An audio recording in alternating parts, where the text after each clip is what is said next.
Hey everybody, it's 101 here, and this is my mob trap tutorial. So, yeah, it's my mob trap tutorial. I'm gonna jump right in here. I'm gonna ask you to fill 3 single chests with worth of materials. With materials, should I say.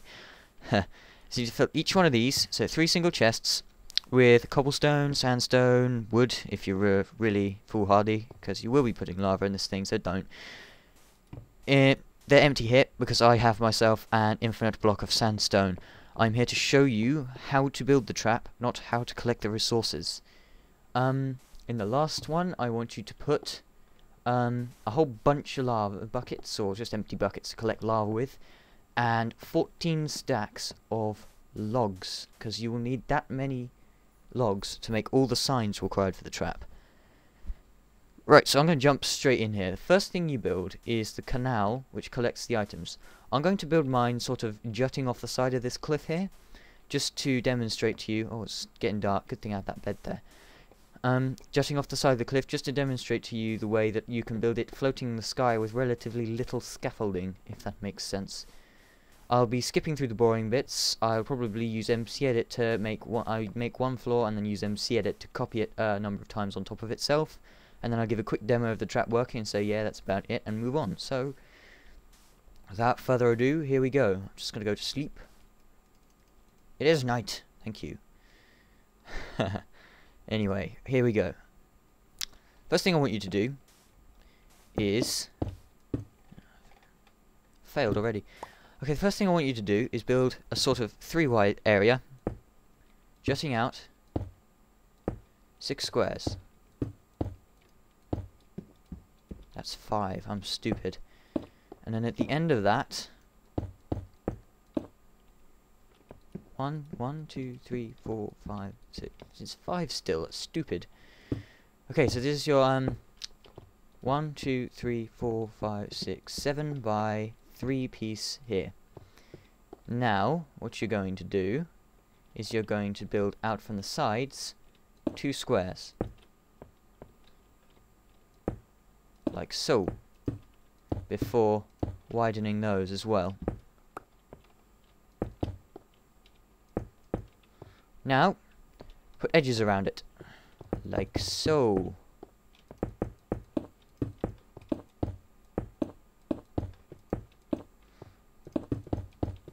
And you put a piece of water here, and a piece of water here. This makes the beginning of the collection canal. Okay, so that is understood, is it not?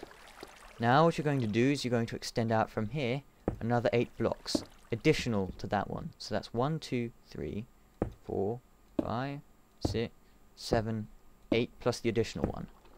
And you're going to widen that as well.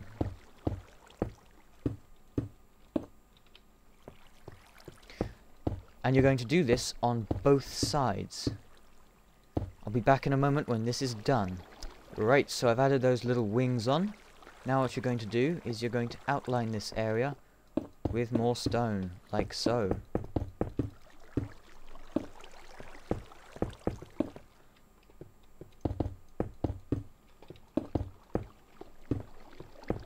And just cover over that. You don't need to, but hey, it looks cool. So once this area is outlined, you should see that this channel leading to the other end of the other channel, the T-shaped one, ought to be 1, 2, 3, 4, 5, 6, 7, 8 squares long. This is brilliant. If it is not, then you failed hard. What you got to do now is put in the water. Now, this part here, this line here, sits directly beneath the lava killer. So the next thing you're going to do is raise this by 1 more square. You're also going to cover over this. Well, you don't need to, but I'm going to. And I'm going to have some stairs to get up there. So here you go. It's a good start. Now, what you need to do is you need to extend this part out another 8 squares. 3, 4, 5, 6, 7, 8. And you need to fill in this entire sort of square area with it. So from here down to that far corner over there. And you need to fill that in with this. So I'll be back in a moment when that is done. Okay, so I've filled in this area. You can now see basically where this is going. The water will be flowing down and pushing them into the lava kill here. So it's 1, 2... Really? Okay. 1, 2, 3, 4, 5, 6, 7, 8, plus 1. Which will be the edge. So, the edge, like I said, you'll be building that now. Now, I tend to leave a little window about here. You don't need to or anything, but I'm going to because it looks neat. And you can see the monsters dying, which is always cool. So, yep, I'm going to edge all the way around this.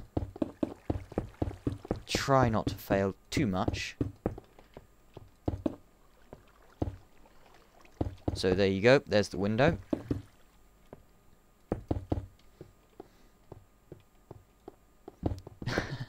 This is awful. I failed awfully here. Okay, there you go. So now you see what's basically going to happen here. Now that you've done that, you're going to extend out this area by 3 squares. Please note that this has to be 1 square higher than this one, if that makes sense, because this is basically the shelf on which the lava will be sitting. So I'll be back in a moment when that is done. Okay, so I filled in this area, and as you can basically see where the lava's going to go now. Now, ladders. You'll need lots of ladders. I didn't actually include the cost of ladders into the log count, so I just say an extra stack of logs worth of ladders ought to do you just fine. So you're going to put them all the way along here, because these are what the lava floats on top of. And the next thing you're going to build is extremely important. It prevents the mobs from vaporizing their drops. And it's just basically a bar. Just ladder, 1 square open, then the bar.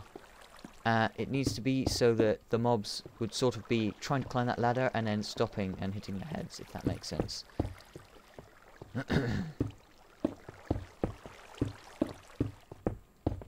Oh crap.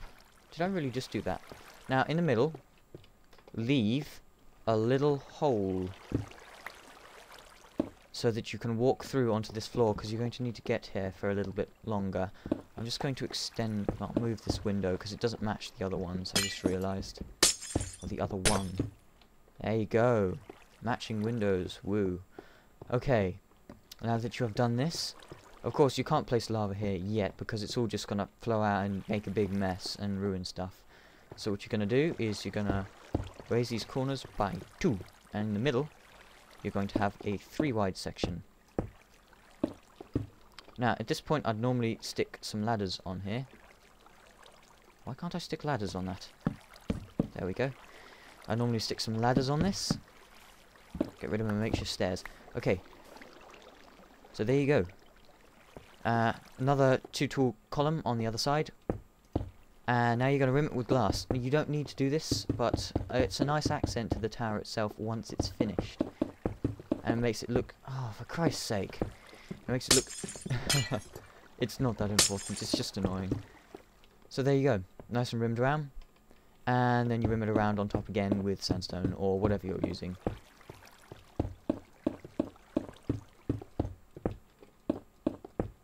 Okay. So there you have the beginnings. Oh, I'm stupid. You need a gap there so that you can still get over and across, if that makes sense. I apologise if this is not going well. I'm no good at this. I'm no good at tutorials. I've tried in the past. They just don't work out for me. I think it's going okay so far. So far, at least. So, now you're going to extend glass here.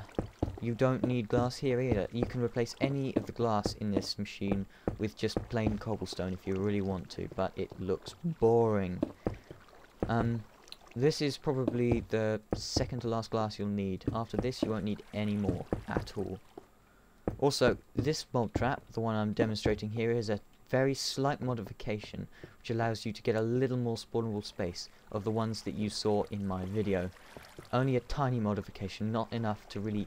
It's not really big enough to mention, but yeah, I just mentioned it, so there you go, basically.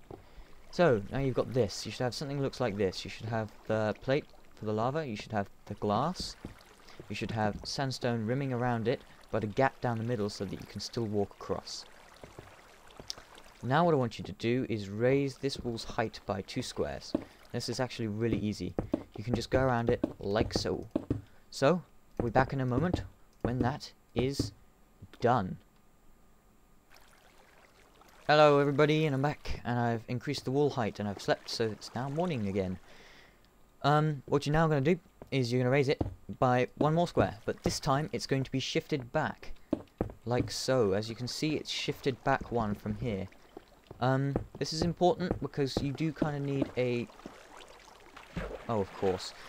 Okay, you do kind of need a sloped area to sort of funnel the mobs into the lava, if that makes sense. It's because the mobs like to sort of bounce around in the water and avoid the lava a bit. I find that if you increase the height for most of the collection canal, or the mob canal, a bit, but not the bit where the lava goes in, like a sort of funnel, it helps them sort of go in the lava, if that makes sense. I say if that makes sense a lot, I really shouldn't.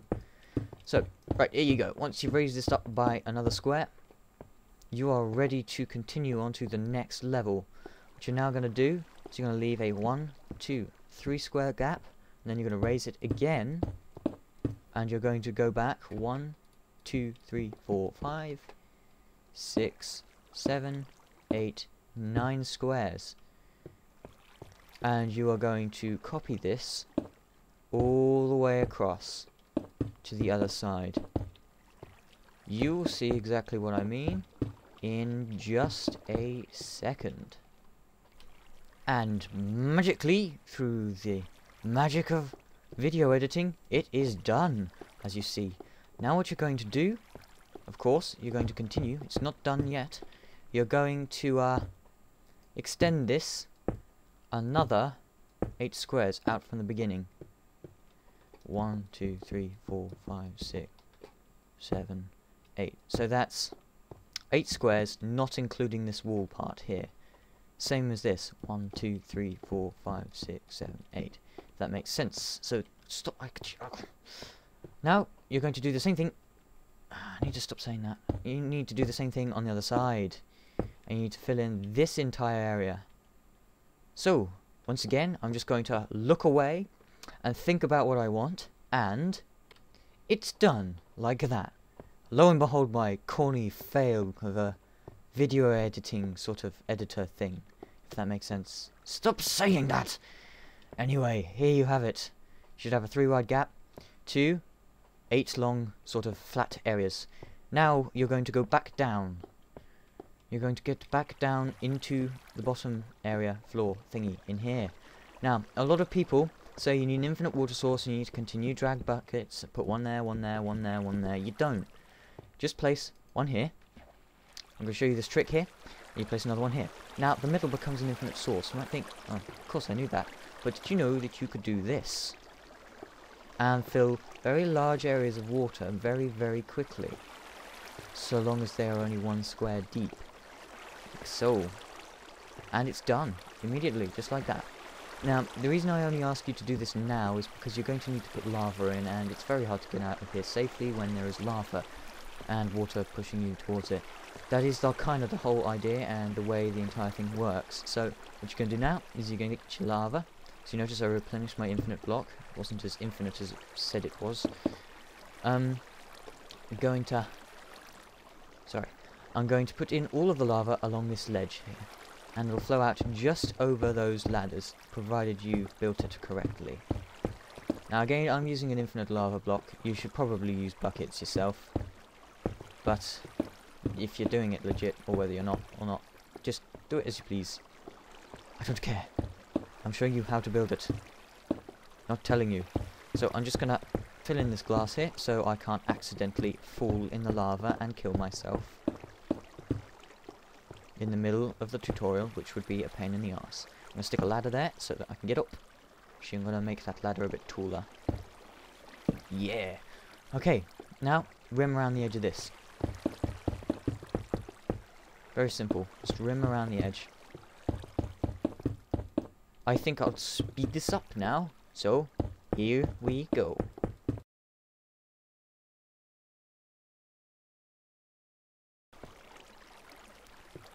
Woo! Wasn't that fun? Wasn't that fun? Yes, it was. Now, I'm going to get back down and get another bucket of water. And you are now going to fill in, well, I am now going to fill in these areas the same way I did before. Just by placing one there, and then just moving across. Ooh, missed. I missed twice. Okay, so if you fail, it fails. You must treat it with respect. Listen to all the water noises. Isn't it peaceful? Peaceful sounding water whilst building your ninja awesome killing machine.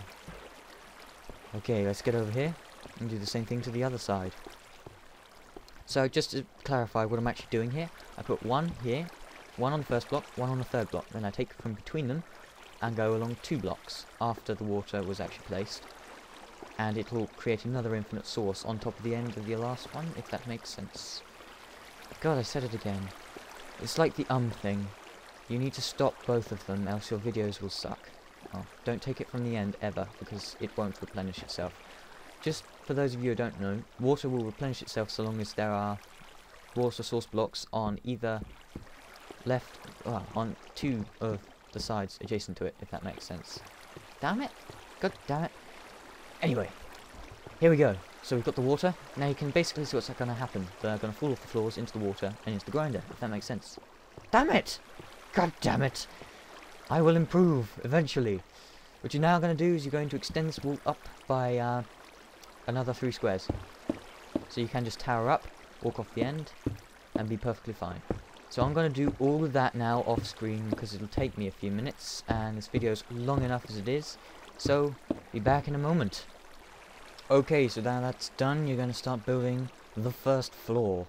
Now the first floor is a little harder to build, you're going to have to use shift a lot, but the rest of them will be easy because of the pillars that you may have seen in the other video. You can tower up on one pillar, make a small section of the floor, and then drop down safely, and then make the next pillar, and make the next part of the floors, and so on. So, the floor layout here, I'm going to give you a basic lowdown as to how it works. So I'm just going to make a bunch of stubs here, and I'm going to tell you to continue them across the room. So as you can see, you add a 1 wide, and then a 3 wide with a 1 gap, and a 3 wide with a 1 gap, a 3 wide with a 1 gap, and so on, until you get here and you do another 1 wide. Now, I want you to finish that. I want you to finish that for me now, because this video is running very long. So what you can do is just going to stack these along that way. You're going to just continue these little stubs along. You'll see how that is in just a second. Ta-da! It's done! I don't know how smooth that transition was, but I think it was pretty smooth. Anyway, as you can see, I have these strips with the 1 wide gaps going all... Really? Really? Okay, sorry about that, I'm back out now. I won't do that again. Now, what you're going to do is you're going to raise the edge of this by another square, but before you do that you need a way to get in the floor safely. So what you're going to do is you're going to make a little ledge next to the ladder. Now on my tower, on the one my other 2 videos are on, another couple of videos are on, I just did that so that you could climb straight up, and then there was a sort of pair of doors either side of the ladder. So, not there. What you're going to do now is you're going to raise this wall another 4 squares actually. So, get doing that. Be back when this is complete. Okay, as you can see, the wall's done. This video is running on a lot. You're going to make those pillars I was talking about. Now, you're going to make a pillar. 3 tall. And you're going to do this. You're going to start doing this 1 square from the wall. And then you're going to leave a 2 gap, build another one. 2 gap, build another one. Without these, your trap will sort of start, but then slow down very rapidly as spiders build up inside of it, because they cannot fit down those 1 wide gaps. These pillars, as I'm sure you probably know, stop the spiders from spawning. So, be back in just a second. Okay, so there you have it. With the pillars all put in, it looks a bit like this. Looks rather strange, but hey, that's how it is, it's how it works. So there you go. Now signs. You are going to hate this part. This part takes hours and hours. You're going to craft 64 signs at a time, which takes a stack and 40 logs, and you are going to just place them right there. And you're going to have to put signs down the inside. There's a D on that one. You're going to have to put signs down the middle of each and every one of these gaps. The signs trick the mobs into falling into the water regardless of the height, because they see them as solid blocks. Of course, they're not. They try to tread on them and they fall. So I'll move on to the next one. Okay, so all you need to do is this. And it takes bloody ages. And it's awful and I hate it. But you have to do it, else the trap won't work. So, once again, I'll be back when this is complete. Okay, so all the signs are in, and that's about it. This is how you build it. That's it. All you need to do now is make more of these floors on top of each other. I like to keep them 3 high. I think they'd still work if they were 2 high, but I don't know. You could do 2, you could do 3. I'm going to stick with 3 because I've heard in places that they walk around more freely when the ceiling's 3 high. Anyway, that's about it. Just do this on top of itself a few times, and I'll just go jump in mcedit right now and add a few floors on and show you it in action. Goodbye. I'll be back in a moment. And here we are. And I've added another 5 floors on top of it. So, as I said before, you can just add as many of those floors as you want. I wouldn't advise going above about 6 floors, because higher than that and mobs will have the capability, they might not, in fact most probably won't, but they will have the capability to fall on other floors, or they will fall on other floors and lose their drops. I think this thing looks rather mean, made out of sandstone actually. So without further ado, let's switch it on and see if it works. So immediately, I'm going to press F3 for a second here. Yep, they're definitely spawning in there. Lots and lots of them. Right, so that was my tutorial for my epic mob grinder. With just one of these towers, all caves cleared as they are on this map. In fact, I just took mcedit and filled all air within like a 300 block radius of me underground with stone, and it seems to have done the trick. You see the items coming out here? Well, that's about it. I hope you like my tutorial. It's probably run on, well, according to Fraps, this is now run on for about, Christ that's loud, it's now run on for a good 20 minutes, so this is a long video. It's probably my longest video ever. I hope you enjoyed it, and if you have any questions, because you know I hate doing tutorials and such. I hate doing tutorials, as I said, so this probably isn't my best video. Well, as I said, hope you enjoyed, and if you like the video, please drop a like. It really encourages me to make more videos, and it gets the video noticed just that little bit more, which I need when my channel is just sort of starting off like this. You'll have to clear caves. That's another thing I need to point out. Just fill in all the caves with mcedit if you're really lazy. If you're not quite as lazy, but still pretty lazy, then download a transparent texture pack and just dig around. Or if you're really intent on doing this completely legit, then start digging. Find every single one of those caves. At tops, a 5-floor one of these towers will produce about 5,000 items per hour if you clear all of the caves properly. Just look at that, look at that. Well, again, I hope you enjoyed my tutorial, and drop a like if you liked it. Like glitches out there. 101 out.